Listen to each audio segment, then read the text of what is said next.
able also I was able to find an AD Blanca. Good. Chris White items in action. Hey Chris, I'm just about to start my podcast. Just gonna put it over Hello? here. Okay. Chris? Good, honey. How are you? You're gonna be turning that way or this way? When you, I'm not sure. Most likely. Well, you're gonna be sitting here, so I'm guessing you're gonna Yo, yeah, because I'm gonna have to face her. What do you want? I'm about to start a podcast, so I'm not really able to talk right Thank now. you. Is everything okay? Can I have you speaking? Today's Speak Wednesday. normally? Hello, hello, hello. Can you hear me? Video podcast. You know, the one that Damien produces for me every week. Exactly. Yes. Yes, sir.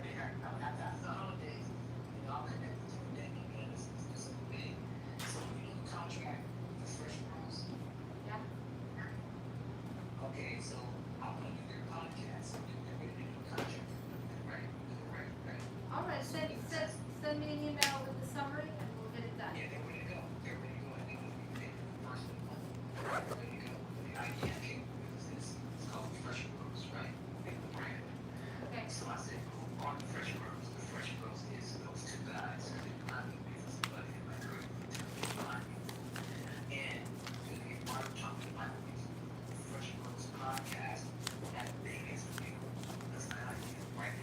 All right. Well, then let me call you afterwards, and we'll figure and we'll discuss in further detail because I have Santi and Queen waiting. So let me call you back on the car ride or when I get into the car Yes, after. baby, y'all better know it. We are recording in today's living laws. So you know who this is your girl Queen Dee Dee. So just stay tuned. We're getting ourselves together. So I know you out there watching. You know who this is. It's the Queen, baby.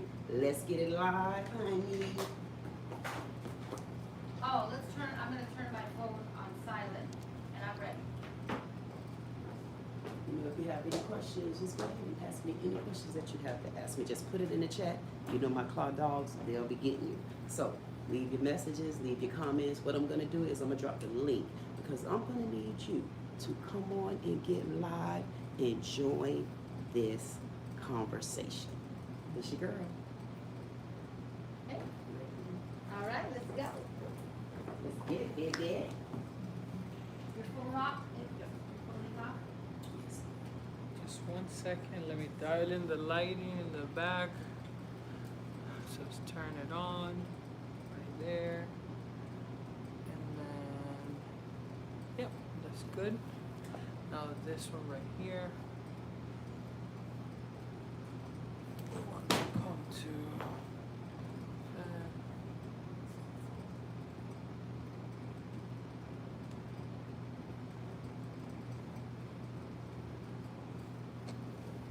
Alright. Does it matter if I sit right now, or am I going to stand up? Are you ready to start? Are the bangs okay? Yeah. They do look good, Blanca. Aww, thanks, honey.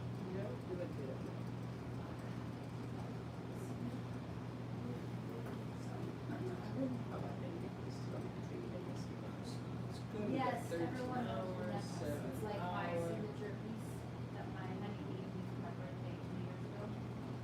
So that's good, that's So I good. wear it everywhere, to the gym, like, I basically wear it every minute of every day. We can have that attachment to it. We can talk about that too. I had a bracelet that I was very attached to. So we can talk about that too. That's That's good very there. interesting. Oh, we're gonna talk about it. Good there? Alright.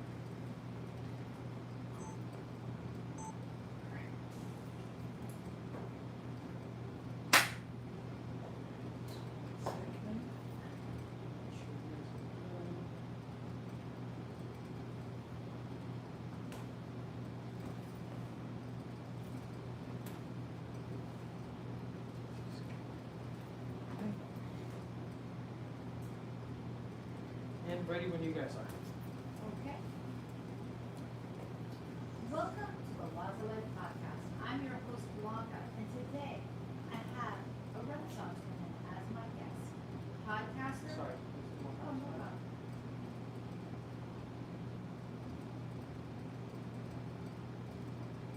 Go ahead.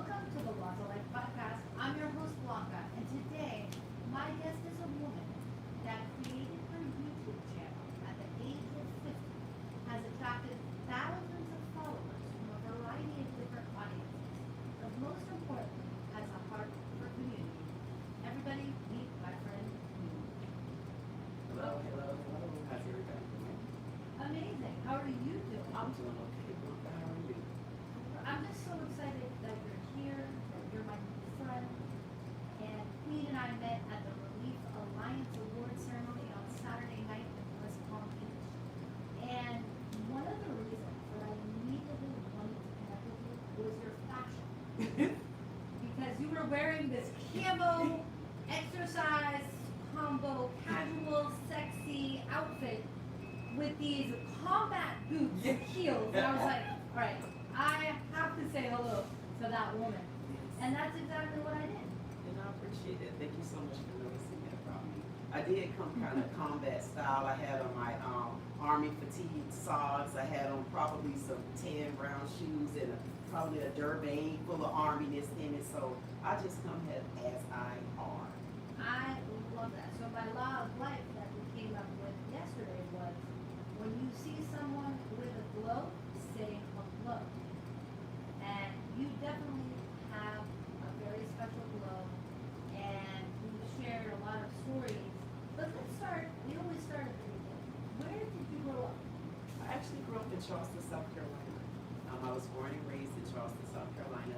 My dad and mom married there, and I didn't remember much at that age because they divorced when I was 3 years old.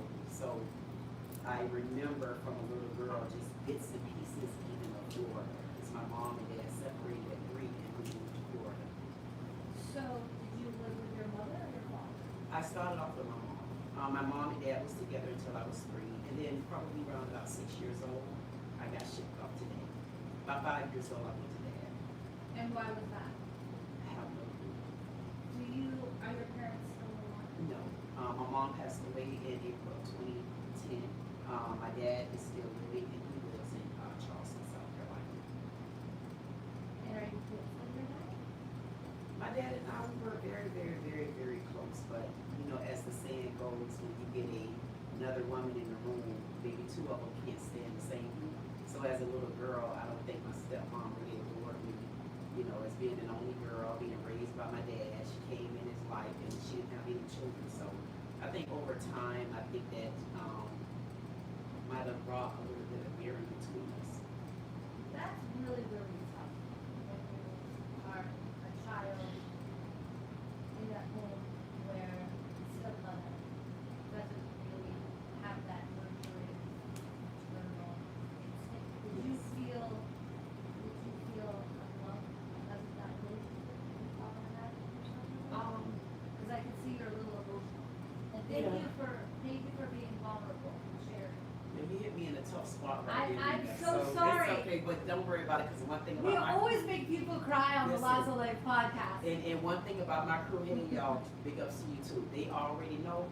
That's why I have a men-only man cave, and I need my men because they're strong enough to handle my tears and my intense parts of me. So I have my man cage because those men are the ones that I can really lean on, and they don't judge me because they have their own intensity too, because they're men, and nobody knows how to break that down from them. So when I'm talking to a man, I feel like the intensity and then the softness and sweetness amongst us two becomes genuine, because I feel like I understand them, and a lot of times I feel like my men understand me. I have insatiable, I have jug, and I can continue. We're gonna, Yes. we're gonna get there. So then- But let's go back to the stepmother. Correct. So did your stepmother make you feel unloved? Yes, she made me feel very unloved because my dad, who I was used to talking to every day, having dinner with every Saturday, and my brothers, we were raised up like that. He became a merchant seaman in the military, so he worked for the Navy.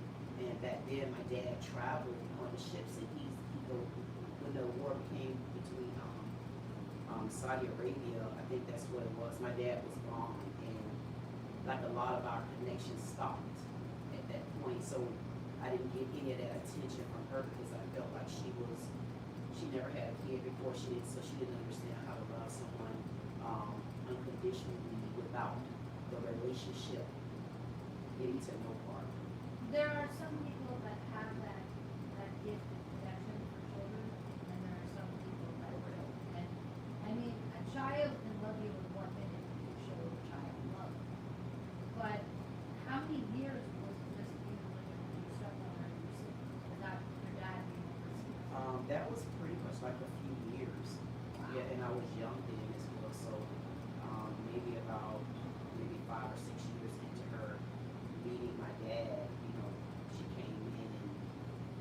after that, maybe 3 years. So what were those couple of years like with your dad in the military, and how many siblings were also living in the home?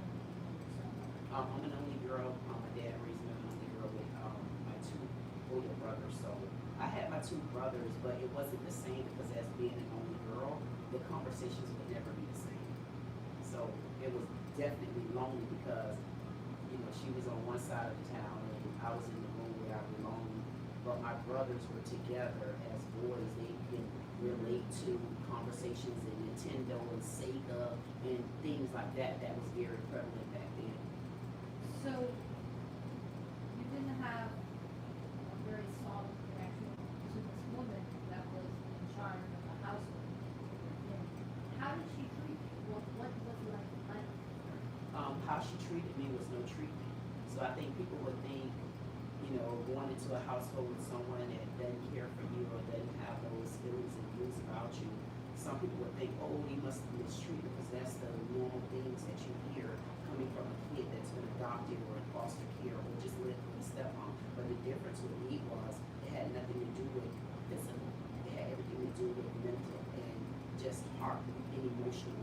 She didn't talk, she didn't speak, she wasn't the person that, you know, wanted to take me to get my hair done, which my dad took me every Saturday to make sure I had hair done. He sat and listened to me talk about, that's why I was telling you about my men. I was talking about the men because I was able to talk to my dad about everything. And so with my man cave, I caved into them understanding what go ahead.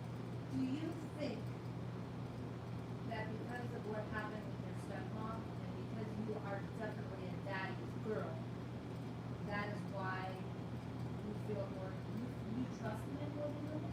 I trust men more than women because one thing about men, they can't fool me. That's why I can trust them. Because I can see them, I can see just who they are from what they showed me from the beginning. So there's nothing to fool at them. Because I've dealt with my dad, beautiful, I mean, handsome, 6'7" guy, brothers, handsome. I mean, that's what got me through school. The dad got my brothers through school, and my brothers got me through school. Because everybody wanted to be my friend because of my brothers, and because of my dad. So your brothers were very popular. Period. And they were Basketball and football players. basketball and football. Those athletes always get beat up. I had to fake asthma in gym. I was not athletic, okay? So, going back, so high school, what was that? High school was hard for me. It was hard for me because at some point when I got like in the 8th grade, I started gravitating back to Florida, and because I wasn't sure if I was going to just stay in Florida or go back to Charleston, South Carolina. But what ended up happening is I started some part of the 9th grade in Florida, and I just fell dead on the inside. But when I got back to South Carolina from the other part of the 9th grade up until in the 10th grade, it was like it's like I just couldn't pick the attachment back up again.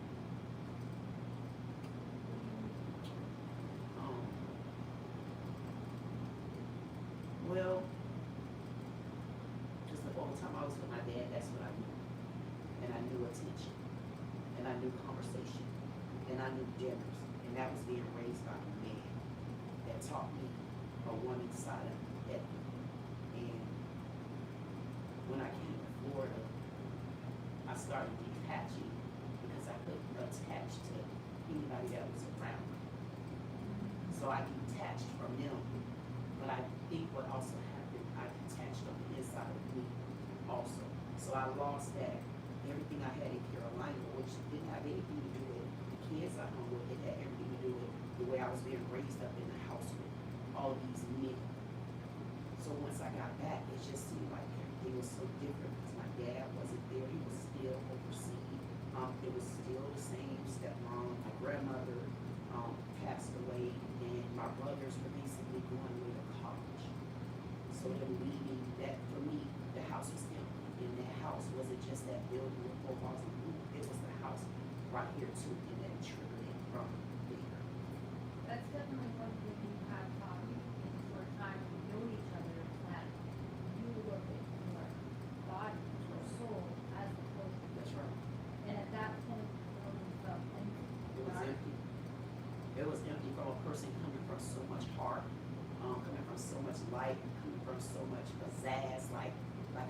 get me wrong, like anything came in our house, it had to come through me, because my dad was like, okay, what did you want? He made us every Tuesday write out a list for grocery. I was in control of that list.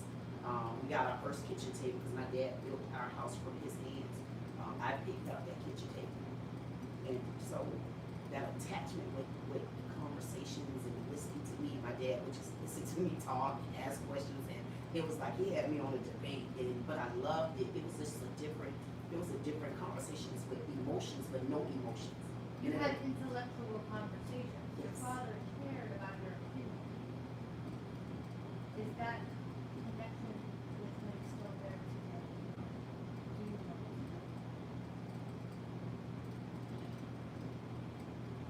I'm not sure. Obviously, your dad going to the military wasn't choosing you to protect our country. But do you still feel angry for being him as a whole? Is that I feel the angry at cause, him. or- I don't necessarily feel angry at him in that aspect of the stepmother. I think I feel angry at him because he always showed me how strong he was, and he showed me that me and my brothers came first. And I felt like when he didn't realize that the wrong woman was the choice, because that might not have been by God.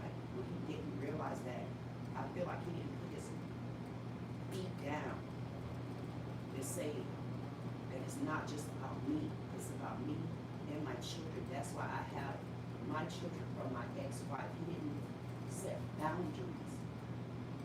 It was like it wasn't the family aspect, not just the children, because and then I didn't know about attachment between wife or whoever. All I knew was I just got stripped of my mother, and I did not know why. So anything in those moments for me to attach to is what I was looking for, because even the times that I remember with my mom always held my hand, and she always listened to me because it's her oldest daughter. Well, it sounds like you didn't really approve of the woman that you married. I didn't approve of his behavior because he didn't stand up and stay firm as a man, as a No, man. but you correct. can't take a person, in my opinion, let's debate this, but there are some people, like I said, that have a gift to connect with children, and some people that they just don't have that natural love And right for there, children. Like, that little girl that was in the studio yesterday with us, if she would have said, will you take my daughter home, I would be like, heck yes, I'm taking her home, because she, you know, so let me ask you a question. If that little girl asked you, can I go home with you? And you told her yes. If your significant other that you love your necklace for, if you did not, that little girl come, you know what you have to be with you right now, would you still hold on to that necklace, or would you grab this girl? See, that's why I see, there's two sides to a hurt. There's this side and that side. There's two sides to a heart. Just like we have two eyes, we have two nostrils. And what I see in my dad, I never seen or felt that type of weakness. So he would put me money to come in and make me feel like he broke my dad. That is the other side to it that people have to understand. That's why it's not always about physical. And that's where I get intense in conversations, because it's always another side to it. And that same little girl that you would never have been able to answer to, especially had you told her no. Imagine how she would have felt growing up knowing that you're the one that she attached to, and this was the man that I've always loved that you chose. See, so the other side for me as being that little girl, you can only speak if you were that little girl or if you were that little boy.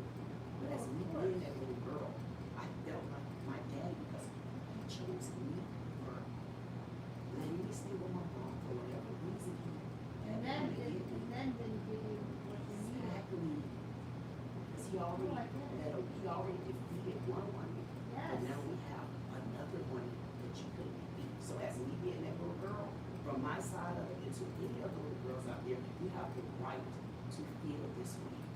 This is why divorce is such a difficult thing. Because, I mean, being divorced myself, my kids did not particularly like the first boyfriend after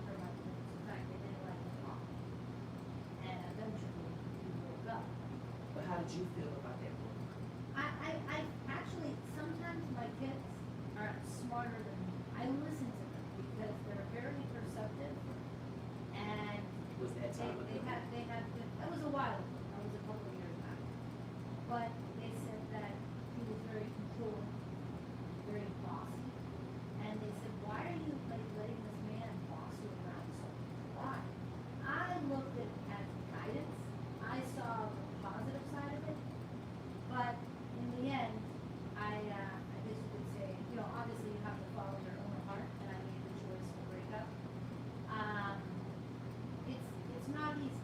It's not easy having children, but I definitely could not be with someone that didn't have a loving relationship. Right? So, why your dad is so more than what you say.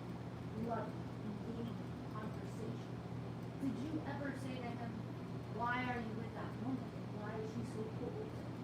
And can you talk to her and have her be a little bit He knew that because one thing about it, when there's a distance in the house, where there's no visitations, and you know this is your only daughter, sometimes less said gave you all the answer. That's why, then on top of that, one thing that I expected more from my dad is because my mom and dad both were adopted. And because my mom was giving up, and then to me, in my heart, she gave me up. But when I looked at it, I always tried to get the positive out of it. I said, but wait, hold on. Even though my mom gave me up, she didn't beat the tree, and she didn't stop that generational whatever it was. But I looked at my dad again as a bigger person because to me, he stopped that generational whatever it was because he said, no, I was giving up. But what I'm gonna do, I'm gonna go back to my children and make sure that they know that I'm gonna fight for them and I'm gonna keep them no matter which way we have to live. So to bring a woman in, you showed me that you really did not uphold what you were supposed to. You upheld it long enough, and then it was you're letting me know you were adopted and it was okay and you never got over that. So I looked at, trust me, I looked at both sides. So now, after high school then, where does your life go from there? After high school I was living with someone and I felt like he didn't fight for me either because, you know, everybody always look, oh, she's so beautiful, oh, she dressed so nice, and whatever the case may have been back then, I felt like this young man, I felt like he allowed his sisters and his mom to kind of mistreat me the same way, so I left him as well. Because right then and there, I'm battling, where do I belong? I mean, I lost my, where am I supposed to be at a long time ago? What would you say is the greatest adversity you've Finding me and understanding what me means, and me means a lot to me. When I say God, me, and that's a G-O-D apostrophe M-E, it means a lot to me because I'm blessed and highly favored. Because when I personally say God, me, my last name is Miller and my first name is Adrika. When I say God, him, like us, black folder, that means God, Adrika, Miller. So no matter which way I put God, me, no matter which way I put God, him, it still comes back to me. And that's why me is very, very important. So finding who I am made the biggest difference in the world to me. It's a way to live. But I've been blessed a long time. It does take a while to find me. It's a sculpture in progress. And some people still don't know who he is. Absolutely. It takes a lot of tests. So after that boyfriend that you broke up with, were there many more boyfriends or did you go to marriage? No, after that boyfriend, I pretty much went homeless. I got homeless, but nobody knew. I had a car that I was paying for, and I just floated through life. A few years after that, I started dating my husband. All right, before you go into that chapter, where did you sleep at night? So your home required you keep your home, and how many months did you sustain that? Well, I mean, probably a year. I used to go to a park called Pumpkin Park, and I used to go in and I used to take a shower and stuff and get ready for work. So you still had a job, Yes. even when you were home. I had to.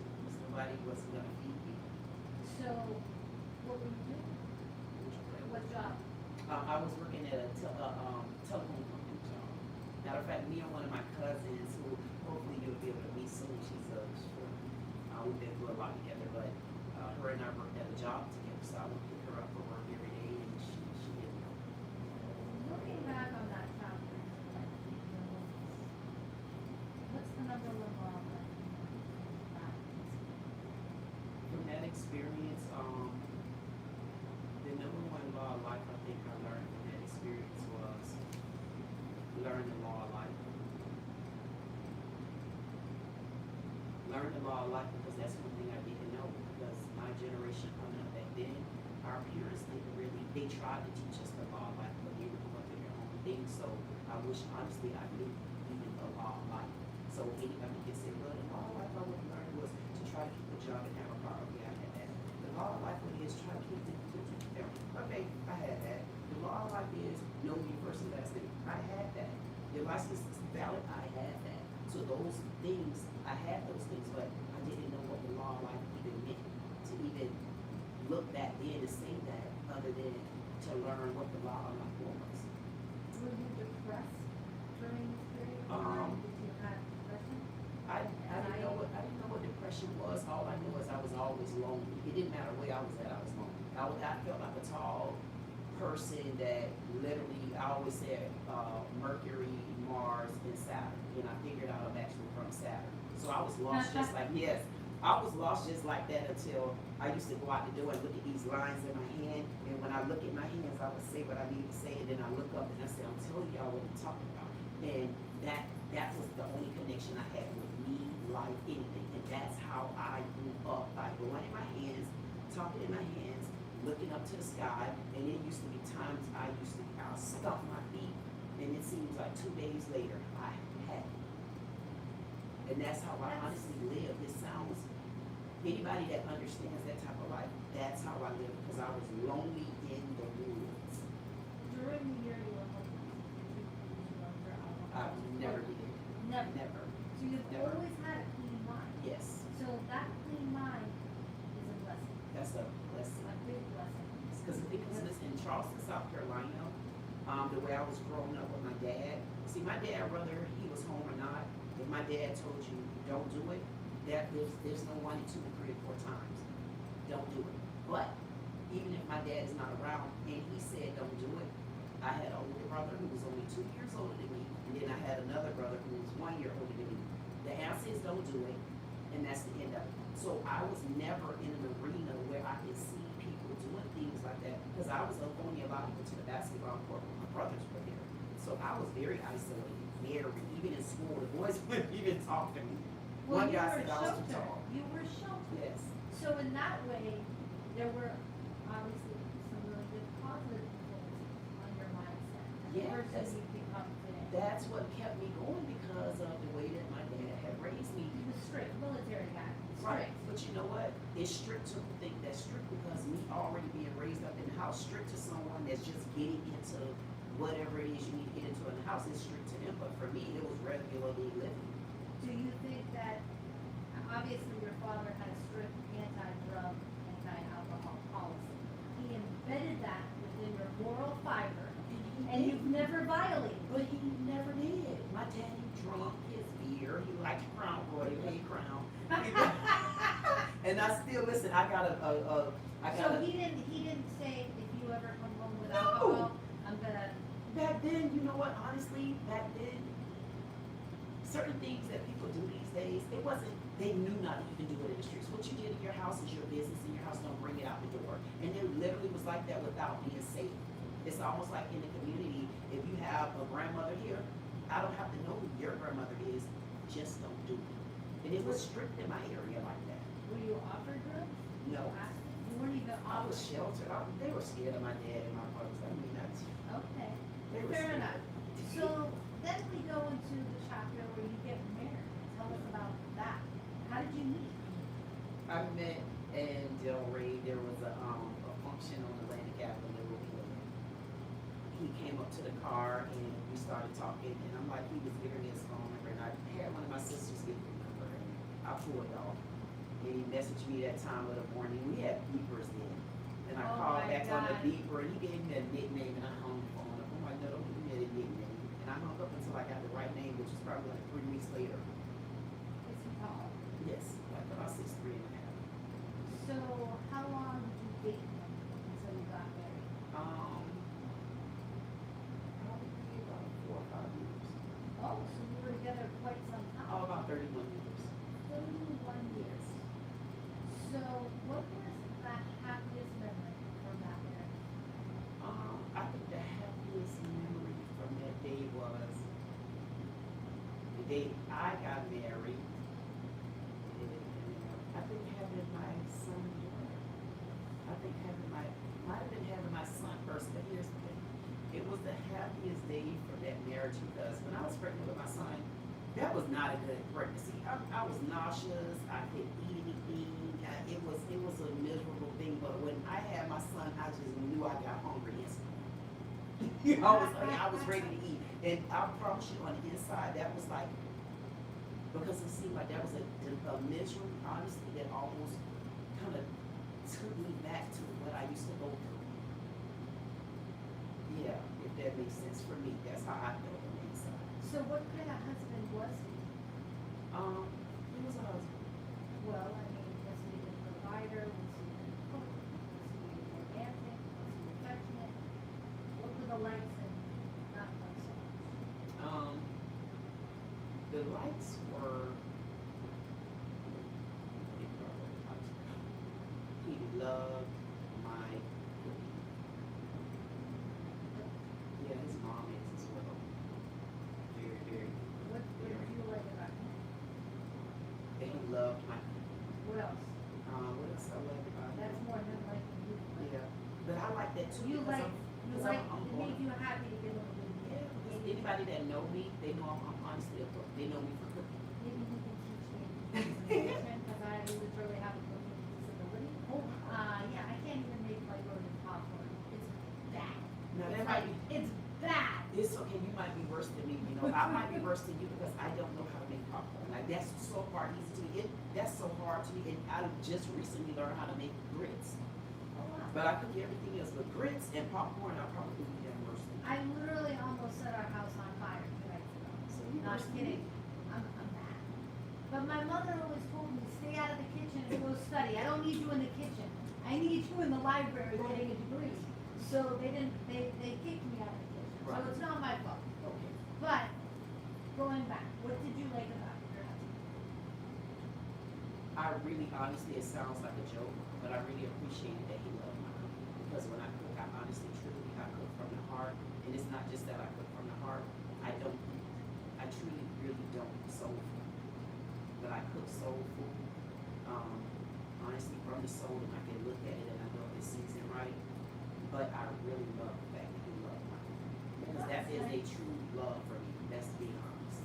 Wow. Yeah. That's and like a deep extension of it your is. soul. It is because his mom, when she cooked, everybody knows her for driving the school bus and cooking. And she really is the one that opened up the doors of seasoning to me. And that was something, when I cook in the kitchen, I just get in a whole new era of me. And it was because I You know might need your own line of seasonings. Like if that's really your passion. it is. I see you having your own, cooking line. I try to Writing a go. book on soul food. Like I Listen. see it. Can you see it? Yeah, listen, I got my 3 cookbooks that I created myself. I created 5 barbecue sauces, but when I had a restaurant and I was trying to, Walmart back then had a thing called Get on the Shelf. So I came up with grandma's old fashioned stuffing or old fashioned dressing.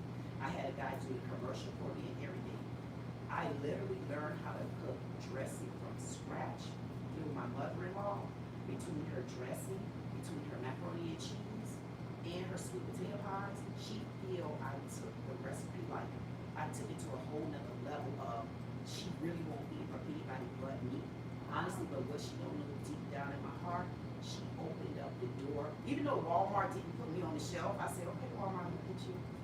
But those products like that, from her, it opened up the door of why I honestly love to cook, and I honestly love to watch her cook because she cook with love. She eat her cooking. I just don't because I don't really like soul food, but because I watched her cook it with love, I know when it's seasoned right, over seasoned without even tasting it. Do you still talk to your mother-in-law despite the divorce? You know,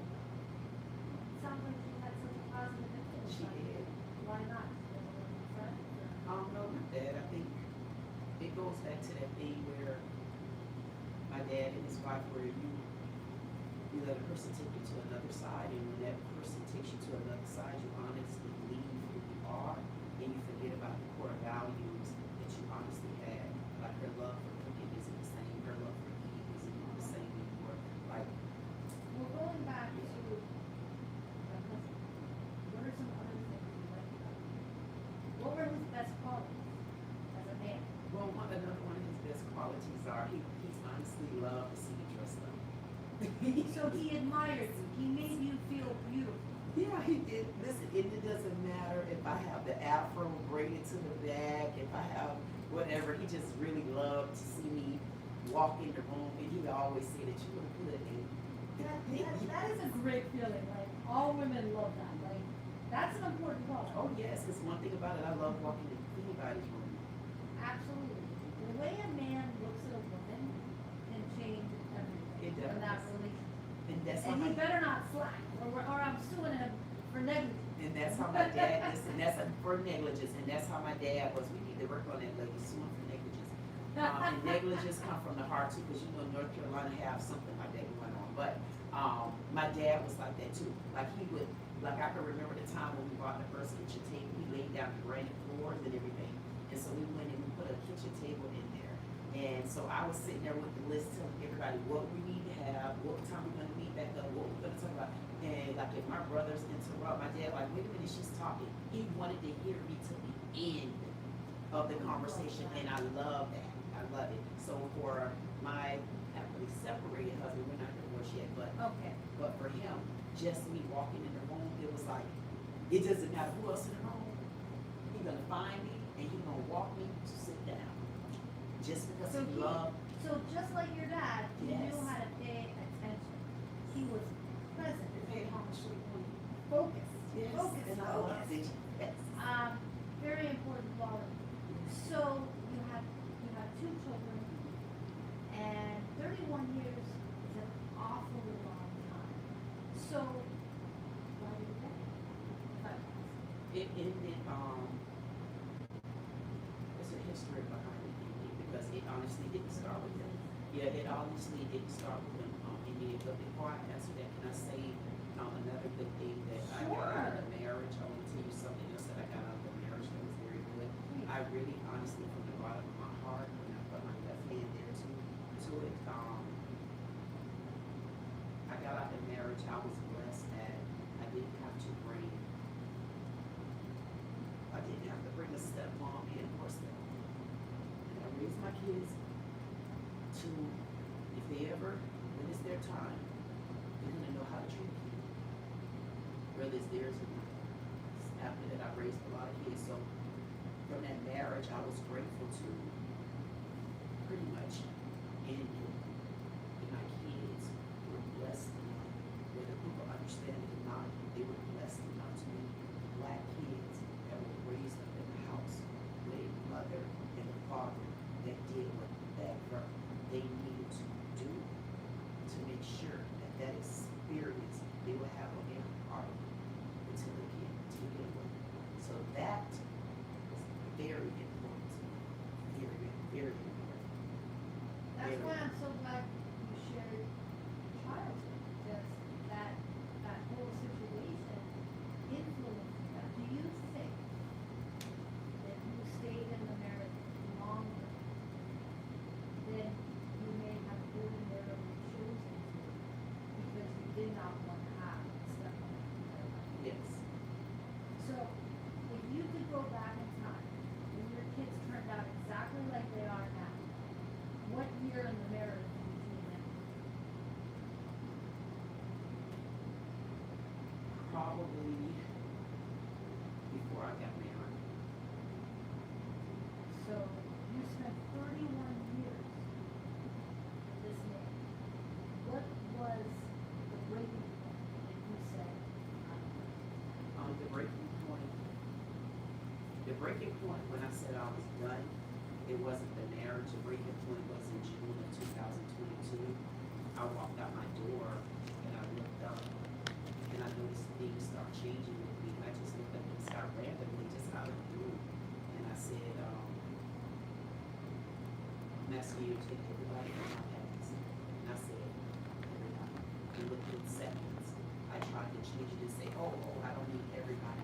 Because I knew in my heart, I knew I had a different connection with my tongue. So I said, whoa, and I did take it back. Yeah. So you just basically spoke. I spoke it just like that. Emulated from your soul, Yeah. and you basically said to the universe, I'm complete. So it wasn't a relationship. I was complete with people. With everyone. I said, I want to. When I walked out the door, I said, I want you to remove. I said, just remove. But now when they gave it, I said, just remove everybody from my Not past. Everybody. Not including your children. I just said the word everybody. I didn't even think I was going to be walking out and say it. But I said everybody. Why? Why did you I want to didn't say even that? have an answer. I just, Something must have happened. and I've thought about that too. I think on the inside of me, when God ready for you, it doesn't matter whether something happened or not. It's going to happen. And I didn't have anything. There was nothing going on that day because this was in June. I had my own trucking company. I wasn't upset with anyone because I really didn't really do anything anyway. Business always is stressful. So I can't pinpoint anything in particular because So he didn't cheat on you? no, I never go through that. I can't. He wasn't abusive. Listen, I've never had an altercation with another woman. If my husband cheated, they would have to come to me and say that we've met before. And I can put my soul there. I've never been through with another woman. So if he did cheat, the respect was, it never crossed my front door. It sounds like you basically had a spiritual awakening, and you made a choice that you wanted to travel the path alone. Correct, as I walked out the door and I just said literally out loud, I said, remove everybody from my past. I had nobody in particular that I was thinking about. So about a week and a half later after I said that, I was going to a function in South Carolina with a cousin. And when I got there, my dad was there and I hadn't heard from my dad in a couple of years. And he invited me to church at Saiddit Baptist Church. And that's the church that my grandma helped founded. And the pastor was preaching, and when there's some things that the pastor said, and I'm gonna drop that link in my description, but it was some things that the pastor said, and it made me, my dad sat on the end, I sat in the middle, and the wife sat on the other end, and when I first sat down, the first thing I said was, my dad, no, that I don't fool this lady, why didn't you just get in the middle? When I sat in the middle and the pastor was preaching, and he said, I immediately grabbed her hand. And when I grabbed her hand, just out of the blue, me and her never talked, anything, we never touched. I just out of the blue grabbed her hand and I looked at her. And I tell people when I start crying, if my tears are warm, that means you hit me to the bottom of my heart, all the way down to the crease right there. That's how deep you hit me. And I started, those tears got really, really warm. And I told her, I said, if I ever, and I meant it from the bottom of my heart, if I had ever done anything that, if I ever done anything to hurt you, I told her from the bottom of my heart, I apologize. And she told me, okay, she did. Is it acceptable? Yes. But shouldn't she also apologize to you? She should have, because I don't know what I ever did, but as long as I cleared my heart, that was the passage. And I don't even know why I did it, because remember, about a week and a half earlier, I said, remove everybody. So maybe I started removing the first person out of my heart that I never cared about, but bothered me the most. That's how I came to the church, after I left the church. You know, I know I'm intense. oh no, I love it. Don't ever change. It's just that pain that was caused by separation with your dad. It's obviously still inside. Because I was separated from my mom first. What is your advice? How do you overcome the pain of it? Or is it, on a scale of 1 to 10, how intense is the pain? The only time the pain gets intense for me today is when I start speaking and I know in my heart there's someone else out there that probably has gone through it as well, and they need to find from the bottom of their heart how to get get it up, and keep going up, and slap it back down to the bottom to the knee, out the heart, and that's what I do, and I get intense talking about it because it just feel like I'm talking to someone that hear me, and they've gone through it too, and they didn't know how to get to that pain. I gotta say, that is one of the hardest things. The transition is hard. What's your advice to the young people out there right now that are moving with a single parent that doesn't give them a love for whatever reason that they really need? The first advice that I would give someone that, if there is anyone out there, even if it's a close friend, I don't care if it's even if it's a best friend, even if it's a cousin, because I have a cousin, two of them, Nikki and cousin two. I tell you, and guess what? I tell you, because they felt my heart, as long as they cried with me, and I got it out, it gave me another chance to go through it again. And just say, yeah, on her, or forget her, and tell someone how you feel, regardless to whether there's a family dynamic. I don't talk about this. Tell someone. Tell someone. Why? Because right now today, if either one of those cousins ever watch this, they're gonna know from their heart that I'm telling the truth. Because I did tell someone. And people always say, did you tell anyone? No, I didn't tell you. Tell someone. Let the people good not still just say it. Because it gives you another piece of space in the heart. Absolutely, it's so important to talk to people that you trust, that you love, and not in these situations. So, how are you feeling now in your separation status? Does it feel right? It felt right 2 weeks after I apologized to the stepmother, which I've never called my stepmother. But on July 1st of 2022 is when I walked in the house, and I just stood to the doorway and I just told my husband that I think we need to separate. It really was one of those things where, okay, did you just walk in the house and say something like that? I just walked in the house and I said something like that. Why? It wasn't an argument or a spat, but I was doing loads for a company, and he was late on the load, and I called him and I said, oh, you were late on the load, why were you late? Because I didn't write it down, so that I could send it in to them, where he's like, they'll tag you and stop you from getting loads, so I'm here. But anyway, and he kind of got snappy with me, then he hung the phone up, and I took a deep breath, and I'm like, did he just hang up on me? And I don't know, I just went into this, oh, okay, I'm gonna get somebody, I got that. And I eased home, which was about maybe 2 hours later. I went in the room, put my eaves out, and then I came out and came back in, and I just said what I said. How do you feel today? I feel good being detached from that marriage. Being single for me is not a feeling for me because I'm not a single person. I'm a person that honestly enjoy marriage, even if it's that marriage of commitment from here. And someone had to teach me that it's not about the paper, it's about how you feel in the heart. Our government gave us a, oh, when you're really with the right person, you're attached in the heart, and there's no detachment there because you're finding it in the heart, and it's not being hard to let that go. But I feel good being detached from that marriage that was for me. But I am an attachable person because I like being married. I love getting up. But right now you're not married. Exactly. You're separated. Right. So do you feel more whole now that you asserted this journey for yourself? Yeah.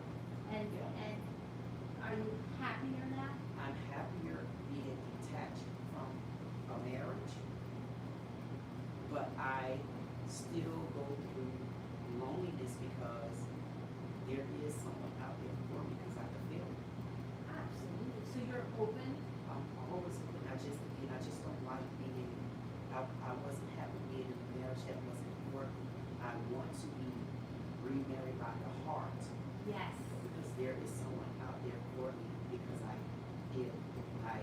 I know it. Like nobody can take it from me. So I love cooking. I love fixing plates. I love cleaning up my own kitchen. I love doing those things. I love watching a man get dressed up and look sexy, sassy, and classy like that, even if it's just a pair of regular clothes and I'm dressed up. So I know there's someone out there for me because I can feel it. So, about a year ago, you started your own YouTube channel Oh, yes. at the age of 50. 49, yeah. 49. Yeah. You knew nothing about social media, nothing about technology. What was it inside of you that ignited you to become a content creator? I told y'all I got a story for you all. When I was in the 3rd grade, there was a news anchor. Her name was Karen Greer. And there was another young lady. Her name was Katrina McLean. It was my principal's daughter. His name was Mr. McLean. And I always had this dream and vision that Karen Greer, the news anchor, she used to hold that mic and she said what she had to say. So I already knew that I was meant for TV. And Katrina McLean played basketball. She was one of the first black women, like American women that, if I'm not mistaken, she played in Japan because WNBA wasn't here. And I knew that I could get it in WNBA because it was literally just hitting the United States, and I knew it. I knew that it was destined for me. So there was 2 paths, and I never knew it. I said, yeah, I'll play basketball because I had my life mapped. Because I used to talk in my head, and I look up, and I said, this is what I want. And I love Karen Greer because I love the classiness. I love, like, okay, talk, girl, everybody looking at you because I'm used to stand. I don't know who all I stood in front of talking as a little talking girl So like I you am now. always looked up to journalists. You wanted to be on TV. Yes, but I also wanted to play basketball because I was very good at basketball as well. So I knew that I just knew I was going to have both of those paths. I knew it. Okay. So, So you're 49 years old. You've had this dream of always being on television. Yes. And you're like, I'm gonna do it myself. no, because I already knew it. I think that's why I stayed away from social media. I got so blacked out in life because with the stepmom, she sent me away from South Carolina, but I was destined to go play basketball. So that crushed all my dreams. So I stopped with the basketball. I never looked back at it. I don't even watch the women basketball players right now because of this. And then the TV thing, I'm like, forget it. I'm like, I can't be bothered. People around me locally, they listen to me and so forth and so on. But something happened to me last year. I started recording all of these videos because I go to the casino. And one of the places allowed me to record my slot play. And a young lady ambushed me, hit me, pretty much beat me up, and people would not believe it. I let this little young lady, about 5 to 25 years old, beat me up. And just pushed me and scratched me across my back. And I went to tell on her, and the officer came, he just treated me bad, told me to get out of his face, just whatever. And he didn't give me the case number, so I turned back around and put the case number. And they arrested me for trespassing, for giving the case number. And about 2 weeks later, she told a LIE on me and told people that I gave her a job to fight. I never knew this girl, never met her before a day in my life. I got arrested, and I sat on house arrest all last year and didn't know nothing about nothing, didn't have nobody to talk to. It was so horrible until I picked up my cell phone one day, and I just sat there and I didn't even know how to record. All I knew was YouTube allowed me to upload whatever I put there, and I just told the people my story. I told them how they Broward County Police Department falsely arrested me. I'm on house arrest, and I just told the story. And from me telling that story, someone just tell to me, keep recording, because YouTube said all I had to do was hit the plus. And I hit the plus like YouTube said. And I just started telling my story. And from there, I stand up, I like to have on my heels go without. And I stand up like a bird, and I may stand up like this, and I stand on one leg. And I did that consecutively. I told everybody on my channel every day until I go back to court, I'm gonna do a video of standing on one leg. And I started doing that, and I started doing all the stands and stuff because I do stuff like that. I'm always a cheerleader. And then I got this small tripod, and I just kept escalating from there. And I started picking up that I'm getting this mic thing. And it started from there because of me being on house arrest, and I showed everybody me being on house arrest. It just stripped me naked, and So this woman randomly attacks you yes, in a casino, yeah, outside. and you wind up getting arrested. Yes, outside the casino. She was someone that worked for a company, and she put a ticket on my car. It did. She was going through something mental. I found her. So you learned that you have a passion for documenting your life. Yeah, and I didn't realize I've been doing it a long time because me creating my barbecue sauces, learning how to do, I created that all by myself, just messing around. Me learning how to do sweet potato pies by myself, it just started making me write books down. I wrote my first book in 2007, and I didn't realize I was documenting then. Right. What's the, now, what is the name of your YouTube channel for our audience? Dee Dee said it. It's Dee Dee, another, it's D-E-E, another D-E-E, Said it, S-A-I-D-D-I-T. So said. We'll link it in the comments, but, so you open this YouTube channel. Yes. Dee Dee said it. Yes. You go by Queen, so Yes. why Dee? So what happened was I had opened up, before I opened up a restaurant, before my mom passed away, I started having a communication with her. About 2 years before she passed away, I started connecting with her, helping her get some things she needed medically. She ended up being diabetic, but anyway, and when I had this idea, because I started making comforters from scratch, comforters and comp salad, and she allowed me to sell it in front of her church, lights off, everything. She said, go ahead. And after a while, we started in her little church in Boynton. I started like at her little church in Boynton, and then I moved from her church in Boynton. I was making like maybe $25 a night. And then I went into another area in Delray, across from the church from the temple. They allowed me, as long as I gave a tip, to sell my comforters. And then I brought my father-in-law along, and we just started selling there. So I came, people started calling me Conk Lady, and they said I was selling comforters in Conk Alley. Comfort Alley. So I kind of went from there, and you know. What's the number one thing you've learned by becoming a content creator? Be me, and don't change. And let me back up a little bit. For me, selling in the alley and then getting people to know who I was. My mom, I told her I was thinking about opening up a restaurant, and she told me, she said, you should name it Dee Dee.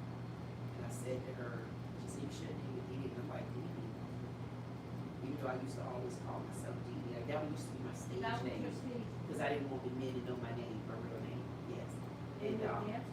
no, I just always told people Dee Dee. Okay. Yes.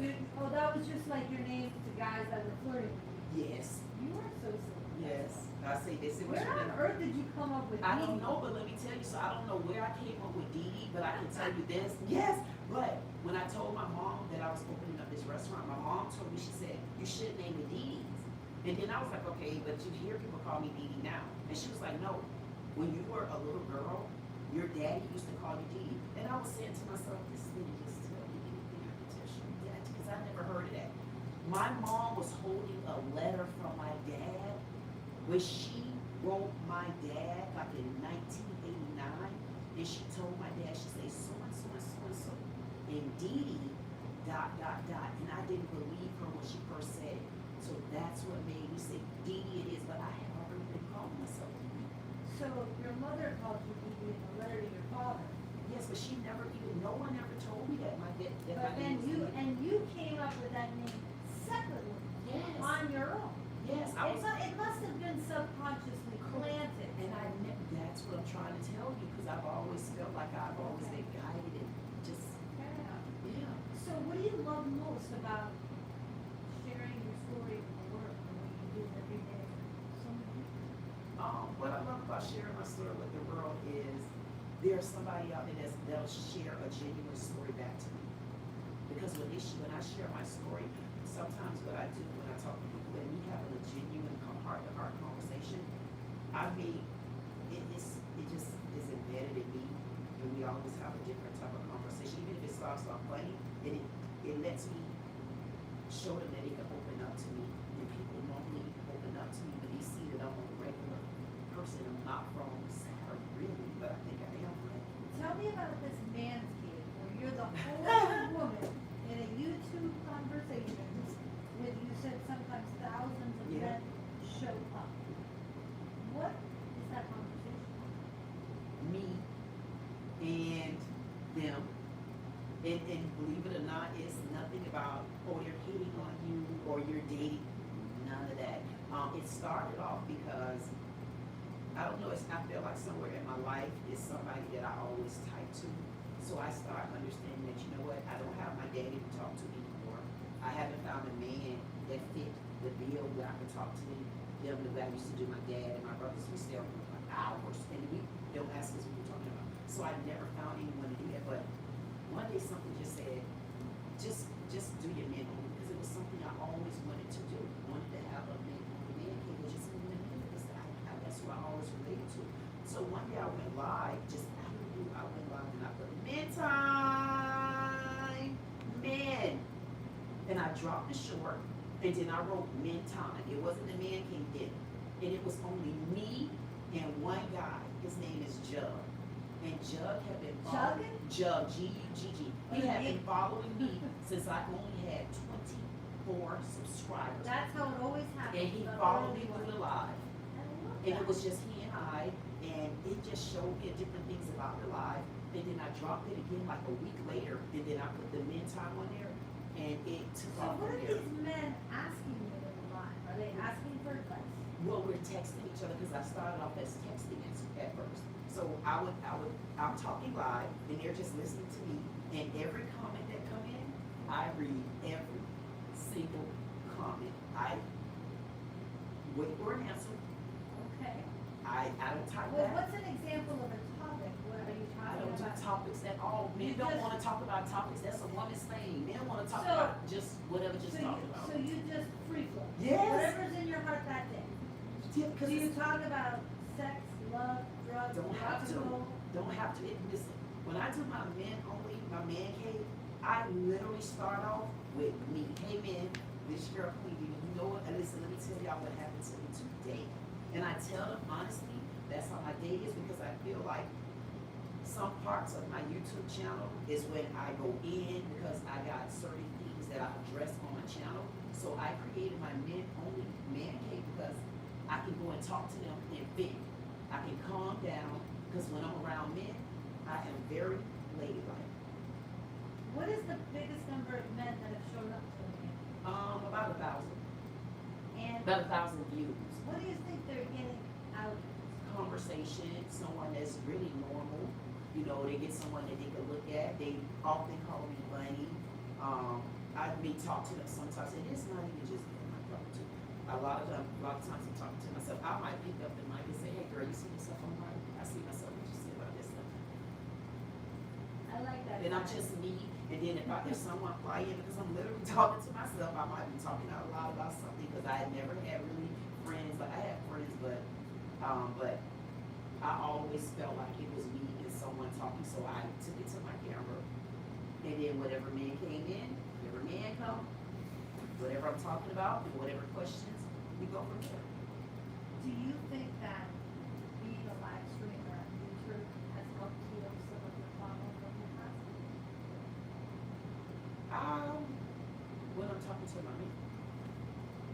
When I'm talking to my man, because I don't really go on there for my trauma like that. I go on there to address issues that is right and is wrong.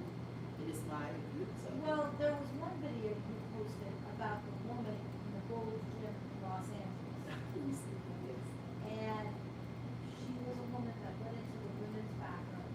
There was a man, transgender, and she felt very violent because she was naked in the bathroom and she didn't really want to see a man genitalia, even though he identifies as a woman. Where do you stand on that issue? Do you I think s- she was right? I stand firm that stay in your own lane. I stand very firm on that, because as a woman, like, I have no problems with you being in your lifestyle. I have a problem when your lifestyle interferes with mine. It took growth. I say I'm a queen because it took growth for me to get out of the girls stage. It took growth for me to get out of a woman stage, and it took growth for me to be a queen. So it's gonna take growth for you to build your community and ride down your road. I'm not interfering in your lane. You can't have a kid like I have. I'm natural. You don't get a monthly like I do. I'm natural. You don't go through menopause like I do. I'm natural. You don't have the emotional connection like I do. I'm natural. Therefore, I would like you to let me be a woman in me. That's my lane. Just like you have to let a man be in his lane. And I feel like they're taking over lanes when people, if you stay in your lane, will drive better. I think that we have to, there are people feel that identity, and I respect it, but with respect to the bathroom situation, just placing myself in that situation, it would make me uncomfortable. Exactly. So maybe we need a third restroom. And that's what I said, because listen, Maybe we need a restroom for the men that identify as women. They just need their own restroom, because men may not feel comfortable being with a man that identifies as a woman in the exactly. bathroom either. And guess what? And guess what that means? You're building your own lane because you feel that strong about it. First of all, don't hide your identity. To me, you're hiding your identity because if you know you want to be identified as, but you know the underlying identifier is transgender, that means you're standing firm on everything you did, including the process. So what do you need to do? You need to take affirmative action, and you need to start protesting, and you need to start suing these stores. Because first of all, make sure in your heart you're really letting people know you're a man, or you're letting people know which sex you really are. Because some people, they're hiding it, and how they're hiding it is behind us. You can't shadow ban us. Stand firm. Yeah. Let people choose equally. So go in your bathroom. Everybody know who you are, just like you know I'm a woman. Or they could just do a unisex bathroom. That's it. Advocate for one private unisex bathroom. I go in there sometimes. And leave it at that. I mean, those unisex Yeah. bathrooms at the airport are great, That's especially right. when you gotta change or whatever, you need a little more space. Exactly. And I have no problem Do you with think that. that the woman yelling in the Gold's Gym was appropriate when she went crazy in the gym? Okay, so I wanna touch on that a little bit. The reason why I wanna touch on that is because it is a culture thing. It's a culture thing because, I'm gonna back that up. It's not necessarily a culture thing. It is a culture thing. You know why? Sounds like a culture thing. Listen, the reason why I'm gonna tell you it's a culture thing, When you say culture, what culture are you referring to? my black culture, my black culture, my black race, Okay. you know, the way we articulate, the way Okay. we speak. So you're saying her reaction was an acceptable, socially appropriate No, based on the culture? See, the problem with it was, what they caught on videotape was her reaction after the fact. But what we need to go back to, I like to go back to the beginning of the story. She went to management. So when she had to Right, yell out, she did go to correct. management, So and they when she- wound up terminating her exactly. membership. So they put her in a position to where, okay, you're not listening to me. Nobody is here listening to you. And that's where the problem comes in, that when it comes to, I'm not gonna hate to talk about race because I put it on the table. I have to be open. It comes down to a fact of being a black person, then on top of being a black woman. That right there plays a big part in the mistreatment that I stand firm for and I'm firmly So you against. think because she was black, Gold's Gym treated her worse than it's the victim in that situation in a white woman? Exactly. Even though I'm not saying, because there was a lot of white women that stood up for her. Her going there and complaining, especially if they didn't know whether she was a celebrity or not, or who she was, or even cared, Right. they would have handled that situation totally differently. I doubt that they would have just dismissed her like that. And right there, she got furious about that. And people don't understand how we are. Remember what I said from the beginning. When my daddy said it one time, it wasn't meant to be said again because you heard what I said. So when she went there, she looked for something to say, listen, not just because I'm black, not just because I'm a woman, but because I'm a woman. I'm in a woman's restroom.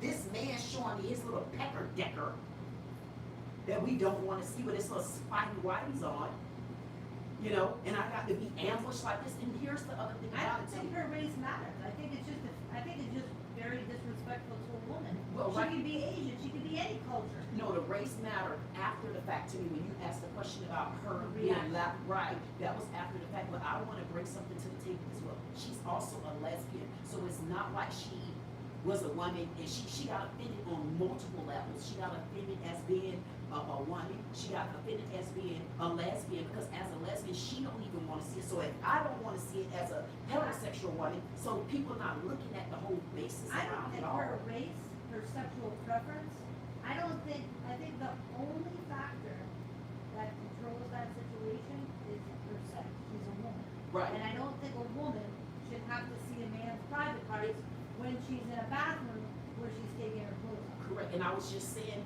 well, we don't have to just look at it as her being a woman. There's other bullet points behind her being a woman Right. that even offended her as well, is what I'm referring to. Okay. Now, when we go ahead to how she reacted on the inside there, go back and look at the footage. How many people turned around to even act like they care? Not even the police, none of them, but whoever recorded, and then there was a Caucasian guy, quite handsome and dapper he was. He looked at her, but nobody now. I feel if the shoe had been on the other side of the race, there would have been some reaction and attention. Or, Well, maybe we should test that theory. or guess Go what? undercover. And I would love that too. Or guess what?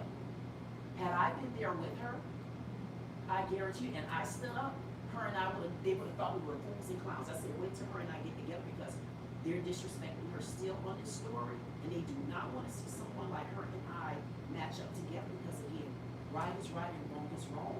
I think if you took a survey of 1,000 Yes. women, they would agree that that was just wrong. It was wrong, period.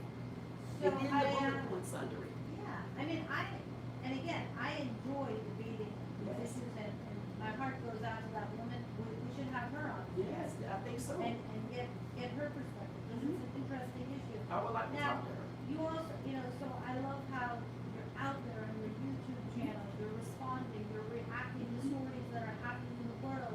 You're Going around the talking- world. You're talking to your men's cave, which by the way, I'd like to get in on that men's You cave would? too. I wanna say hi. We gotta talk about that. That I love sounds it. fun. Yes, and when That sounds fun. And when you come in on the cave, listen, when you come in the cave, all my men, when my men come up and you walk in and you come in that cage, they say hello. I'm sure They they're love the perfect speed. gentlemen. Yes, right? they are, they are. So we'll definitely have to go on. I can tell you really love your men. I get upset with them too sometimes, don't get me wrong, they'll tell you, ask and say. So if you were on a stranded island for 1 year, would you rather be with 10 women or 10 men to support you as you try? So to speak? As long as they don't get all sexual with me and stuff like that and they stay in the tribe, when they supposed to be in the tribe. You I would- don't want them to be sexual?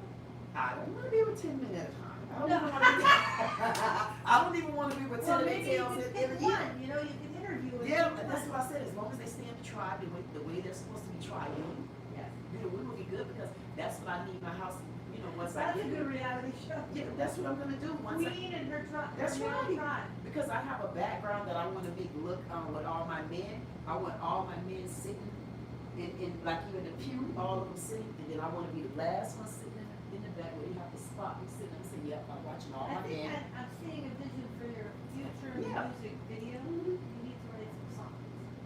I got some already, You sing? you don't know, I don't sing, but I dance. I dance too. I'm a great dancer. Listen, You gotta go dancing. You got to look at these shorts and things like that, because some of the shorts, what I'm gonna start doing is I'm gonna do shorts, and I do certain things, and that's gonna be a part of my male membership package. Okay. What is your favorite genre of music? If you want me to be honest with you, No, when you're lying. Of course I want you to you tell know me what? the truth. Well, I'm gonna tell you an honest LIE. My favorites is Future. Okay. And it's one of the songs, it'll tell you in a minute, don't get too comfortable. And Future is, he got that beat. I don't even care about the words and no songs, 'cause I love Kodak Black. I love, what is his name, Wapo or Wapo? So you like rap? I like all music, it's not the music that I listen to, it's really not the words, it's the beat. I'm more of a, The rhythm. yeah.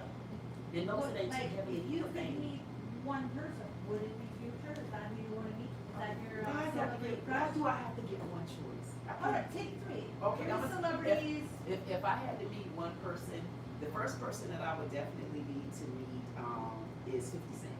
Okay. Yes, I got to meet 50 Cent. Me and 50 Cent have a lot to talk about, I'm gonna be quite honest with you. Is this a romantic crush or a purely social? Yes, objective? I don't know what it'll be. Listen, I don't know what it'll be with Alright, 50 Cent, 50 Cent, if you're watching, because 50 Cent, come one thing, into the Laws of Life 227 Media Studio. You We're better gonna meet you. let me tell you 50 Cent, because I think you got a buddy and friend, because you and I, we got some conversations to talk about Miss Oprah. Okay. Mm-hmm. Do you have an issue with her? Yes, Miss Oprah She tried. offended you? Every time I bring Oprah to the stage, Oprah run off to me like I'm talking to Oprah my Winfrey? yes, like I talk to my cast about things that she do, and I say there go Oprah running off. I call it an Oprah track. I say when I get to where I need to be, I'm gonna get a pair of jogger pants that come down here, and it's gonna call an Oprah track. Cause Oprah don't sit around and answer no questions. Oprah don't bring her. Okay, I'm on somebody's platform. Hey, people, y'all, I'm not at home by myself. Anyway, Oprah do not hold herself accountable. Oprah don't hold herself accountable. Michelle don't. I have issues. Michelle Obama? Yes, so 50 Cent, 50 Cent. 50 Cent I already know I've been So called. you're not a fan of Oprah? Why? Well, Oprah didn't help us. Well, she's one of the greatest talk show hosts in the history of time. She might be the greatest in certain communities, but not in my community. She wasn't the greatest. She sold us out. She went up the ladder. We boosted her up the ladder, and she put a small H on our head and never helped. And neither did What Michelle. could she have done better than her? Because I'm fascinated by that statement and I Well, want to know more. The first thing that she could have did to help, she went over to Africa, and no offense to you, Africa, you all know how I am on my channel. So listen, she went over to Africa and she opened up a school. But what did that school really do for any Africans that were here in America? Because there were Africans here in America. Presumably nothing. because it's Exactly, Africa. and not only that, But from I speculated, learn more, but yeah. speculated, a lot of those girls were over there being trafficked and molested, and there's plenty of videos of it. Okay. And she had a problem with her, do you not know that her and, Whoopi Goldberg, they literally just spoke since the color purple. And to me, purple, okay, I'm not gonna be honest. I want you to be open. I feel like, That's what, I feel like, that, we're gonna come back with, more on that topic. I love debating with you. It's so much fun. I haven't done a lot of research on Oprah, so I'll have to study her like more. You know, that's actually one of my visions in my community empowerment platform is to combine celebrities with regular people. regular entrepreneurs like us, where celebrities should be lifting up the regular people. That's what They I was should be talking about. using their celebrity to help other Yes. people become celebrities. That's And what they I'm don't do referring it. to. Now, the reason they don't do it is because there's a lot of risk to it. If they bring in the wrong person. How is it risk when somebody took a risk on them? I mean, cause I can honestly take this conversation back to, and we don't have to touch on it, and cause you know how I am, I touch on whatever comes to my mind, but, I would it- live on your YouTube too. yeah. Hey, guys. And you know, you and I went to talking, and I didn't even get to introduce you. That's okay. Nice to meet you all. Hope you're enjoying the interview. Thank you, please, and you know what, it's gonna be a better, efficient day, so. I'm enjoying this conversation. I- I love I am- meeting with you. Like, That's how I am, that's why I told That's you. what Charleston taught me during honor. That's right. He taught me that was God's way of saying, Keep going. I have to be more intense. Exactly. Like we talked about yesterday. Because intense isn't always bad. Intense is sometimes you got to hit things and you got to get it from the bottom of the soil. If you don't get it from the soil, how does the root get planted? And like somebody like Charleston White talking to someone like him, that will be such a conversation because from I think I Three see of us maybe having a conversation Yes. would be and it's amazing. an open Two- conversation. Oh. And then imagine having Tish on here. You And ready to imagine go? having just You ready? Yep. All right, so we are back. Hold up 1 second. Well, we're gonna have more. Hold up 1 second. the conversations is just and I'm that person, I get endless. It's like I But told that- you. But what you have is it Look. Round two. Well, we're definitely gonna have more conversations, and one of my personal visions, as I told you, is that I would like to see celebrities help regular entrepreneurs rise. And I think that's what empowerment is. That's right. And that's why one of my dreams is to have more shows on a larger scale, bringing in celebrities, business people, real estate people, entrepreneurs, podcasters, influencers together, so that we can all win. And I know you're in the vision with me, right? Yeah, I'm in the vision. If you look at my channel, I used to do a small channel talent search, and I see creativity in so many of these channels. I was paying them $100 a week, and you know what I told you? YouTube don't pay me, and I was making sure that I structured that money. I was making sure that I sent them that money, and I would pay, because what I see in creativity, other people may not see it. And I'm saying to myself, if I can come on YouTube and see the creativity, matter of fact, I don't even have to be on YouTube to see creativity.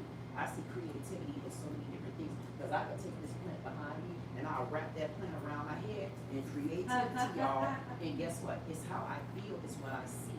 And for me to see so many of our millionaires so far away in the businesses that they support, I really never see businesses or even know that they're supporting the businesses. It's like, okay, can you take the billions? How much are you gonna leave your children? But even if you can, even if you are focused on your children, there's nobody else you can, out of a zip code in the state of Florida, there's not one family that you can reach into that house and help. That boosts the community up. And I'm so disappointed in our black supremacy. That's black supremacy.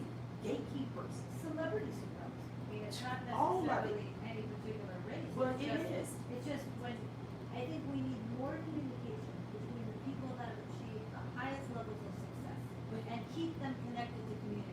But here's the thing. And they may be connected, but we just don't know. But here's the thing. The reason why the conversation will come on a different side from you and I, because as a black person, and if there was 25,000 other black people in the room with me, they would also call it black supremacy. You know why? Because we know that we help you get to the top. But we also know that you took a role in a supremacy type title, defined as whatever you define supremacy is, but we know you did it as a black person. You knew you were supposed to come back and help us. You knew and you It's so, seen it. it's so, I get it. I mean, Yeah. you've had, this is something you've reflected on. You Because I feel grew up this. in it, I grew up in it, and listen, I grew up in the black, I'm black. So I grew up with us watching them sky pass us. We watched them on TV, we promoted them, but we've been disconnected from Oprah. Oprah know that. Why do you think you barely see her relax? You barely see her recording. I haven't seen her much. Me either. We don't watch her. Over the last years. We didn't watch her since ABC. I mean, I think some of the lives I like to learn from this Yeah. are that if you are at a point at the highest level of success, you want to demonstrate Correct. how you are helping people, Right. and then give new people in the community opportunities to connect. Maybe it's having a scholarship Right. program, a talent competition, something that brings community in. Anything, any talent you can see. Because you know what? Even on my channel, and I'm gonna continue to do things like this because I already know where I'm going at. Because where I'm at in my life, there's nobody that can keep me down there. Because God has put this earth on the other side with hell sitting on top. Why do you think our millionaires sitting down here trying to budget? At the end of the day, because we are learning it's not about money. But I can tell you what I do. And I'm embedded to it. And it's my left hand on my heart yet again. And my channel know who I am and how and why. I leave breadcrumbs. Sometimes if I look at my chat and I see, I've been on chat, for example, 1 hour and 11 minutes. I'll tell them, here's my hand. Anybody that put a 1 in the chat, anybody that put a 0 in the chat right now, anybody that put a 5 in the chat, when I make it to the top and you bring me back this video, I will pay you 2 times the reward.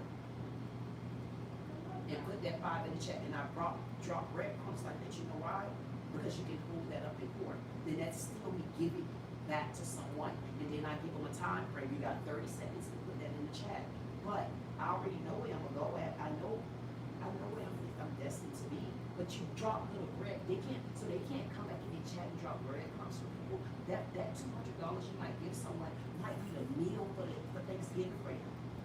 Those are gifts that you give back to people. Just give it to You know, them. it's tough because there's just so many people in the world You that don't have to need worry about help. so many, you just give it to one. Listen, if I tell someone this now, why do I need to worry about the world? I know I fulfill a piece of the world. All you need to do is fill a piece of the world. I Help don't the need to. people that come into your journey. Right, just give, and listen, just give someone something today. I walked in Walmart this morning. The only bills I had left was $4. I just turned around, the lady, all she did was watch you scan stuff to make sure you don't steal. I turned around and gave her $2, and as I walked out the door, I gave another lady $2. They didn't even know why. I didn't either. I told it was my last $4, and I just gave it away. Sometimes you That's can just good give luck. someone. That brings you good luck when you do things like that. So anything you do, Always gonna bring you good luck. you don't And have to always. spread love, show Exactly. love. And you don't have to always document it. So for them to help, they have to document it. No, you're covering up your money because you're not sharing the right way. But we may not know. Maybe they are sharing, but they haven't communicated. Well, there's a lot of us looking around and don't feel cheery. Well, then we need to do something about that. Exactly. We need to make that a thing. And that's And we need to bring more awareness to community connection. so for me, so what I'm doing, I'm not even worried about the billionaires because it's gonna come a time where your paper currency isn't gonna do anything for you, but have you wallow in it, and it'll get old as well. Maybe you can use it for toilet tissue. Right. But what I do is how I'm connecting. I know I can see. I'm keeping it cool. So what you're saying is, I help money. people. Help people. let's fast forward 5 years. Okay.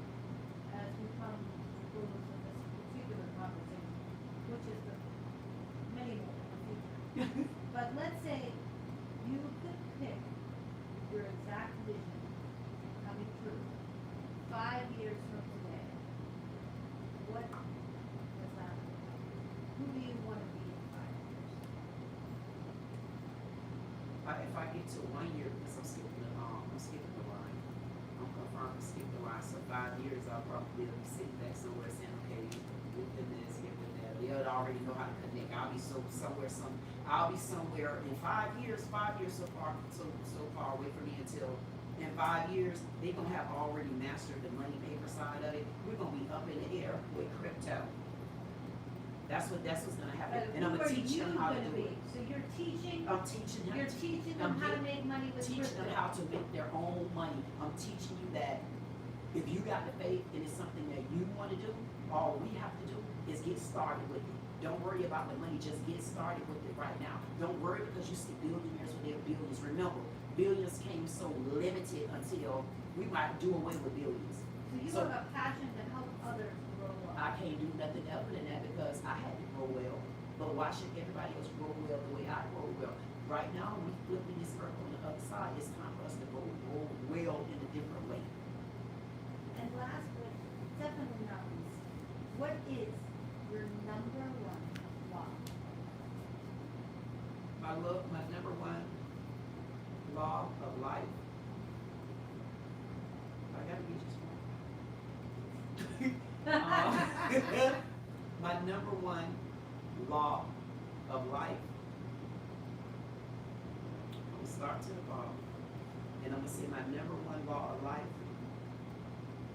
is to always be me. We definitely talk about this. That's an important law. Well, I encourage everyone to follow you because you have a gift of connection. You really speak from the heart, and I thoroughly enjoyed our conversation. I hope everyone out there learned a lot of life. I know I did. Thanks for watching the Laws of Life podcast. See you next time. And for my crew, thank you. We will be doing this again. There's gonna be some fun moments. I want you to make sure you tell Blanca with Laws of Life, we are going to be ready to see you again. Blanca, Yes. can you just tell them, how can we reach you? Absolutely. Well, you can follow me on YouTube at The Laws of Life with Blanca. You can follow me on Instagram at Blanca, Laws of Life. And Facebook is under the Laws of Life with Blanca. And my passion, I've been an attorney for 30 years, so I can definitely help everybody with their legal needs. So if you're in the state of Florida or even in another state, I can connect you with the right attorney for your budget and just talk through the right strategy to go through down that legal path. And then I also have Laws of Life Media, so we can use videos, podcasts, website design, AI, I do marketing consulting, and I'm excited to collaborate with Queen to create something really special for Queen's family and create something where you can learn a bundle of AI tools and build up your brand and just get it on the bricks as fast as possible. Because my passion is to connect the world through media and entertainment so that we can all win. You can also go to my website, lawsoflife.com. That's right, and you know what? Thank y'all for tuning in. We are going to continue this another time. Stay tuned and